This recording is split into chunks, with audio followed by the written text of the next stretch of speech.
നമസ്കാരം. Raf talk ഫുട്ബോളിലേക്ക് അവർക്കും സ്വാഗതം. ഒറ്റ ഗോളും ഗ്രൂപ്പ് സ്റ്റേജിൽ കൺസീഡ് ചെയ്യാതെ അവരുടെ ഗ്രൂപ്പിൽ ഒന്നാം സ്ഥാനക്കാരായിട്ടാണ് ഫ്രാൻസ് ഒളിമ്പിക്സിൻ്റെ ക്വാർട്ടർ ഫൈനലിലേക്ക് കടന്നത്. അതേസമയം അർജൻറ്റീന ആവട്ടെ ആദ്യ കളിയിൽ മൊറോക്കോയോട് പൊട്ടി, പിന്നെയുള്ള കളികൾ വിജയിച്ച് ഗ്രൂപ്പിൽ രണ്ടാം സ്ഥാനക്കാരായിട്ടാണ് ക്വാർട്ടറിലേക്ക് വരുന്നത്.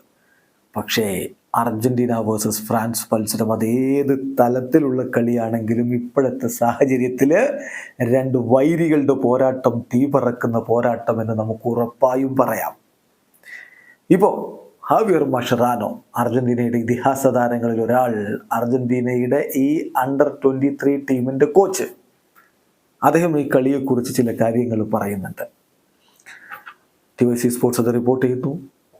ESPN FC അടക്കമുള്ള മറ്റ് മാധ്യമങ്ങൾ റിപ്പോർട്ട് ചെയ്യുന്നു. അദ്ദേഹം പറയുന്നു, എന്നെ സംബന്ധിച്ചിടത്തോളം ഈ കളിയെ ഞാൻ കാണുന്നത് മറ്റൊരു കളി എന്ന രൂപത്തിൽ മാത്രമാണ്. പ്ലെയേഴ്സിനുള്ള എൻ്റെ മെസ്സേജ്, നമ്മൾ ഹോസ്റ്റ് ടീമിനെതിരെ കളിക്കാൻ പോകുന്നു, ആതിഥേയർക്കെതിരെ കളിക്കാൻ പോകുന്നു.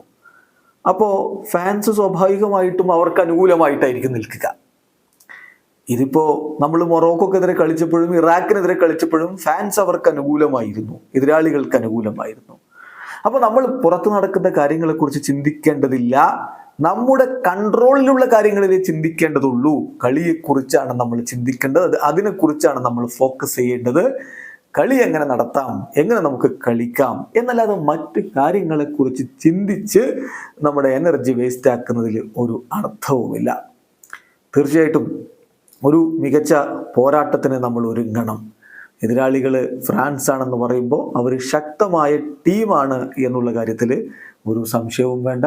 എന്നാൽ കളിക്കളത്തിന് പുറത്തുള്ള കാര്യങ്ങളെക്കുറിച്ച് ചിന്തിക്കുകയേ വേണ്ട എന്നാണ് ഇപ്പോൾ ഹാവിയർ മഷറാനോ പറയുന്നത്. ചുരുക്കത്തിൽ സ്റ്റേഡിയത്തിൽ പോയി വിളിക്കലുകൾ, മറ്റ് കാര്യങ്ങൾ ഒക്കെ സംഭവിക്കുമെന്ന് അദ്ദേഹത്തിന് നല്ല ധാരണയുണ്ട്.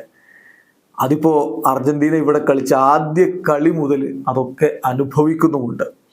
എന്നാൽ അതും പറഞ്ഞിരിക്കുന്നതിൽ അർത്ഥമില്ല എന്ന് തന്നെയാണ് ഇപ്പോൾ കോച്ച് പറയുന്നത്. വീഡിയോ അവസാനിക്കുന്നു. ഫുട്ബോൾ ലോകത്തെ കൂടുതൽ വിശേഷങ്ങളുമായി റാഫ് ടോക്സ് കൊണ്ടുവെത്താം.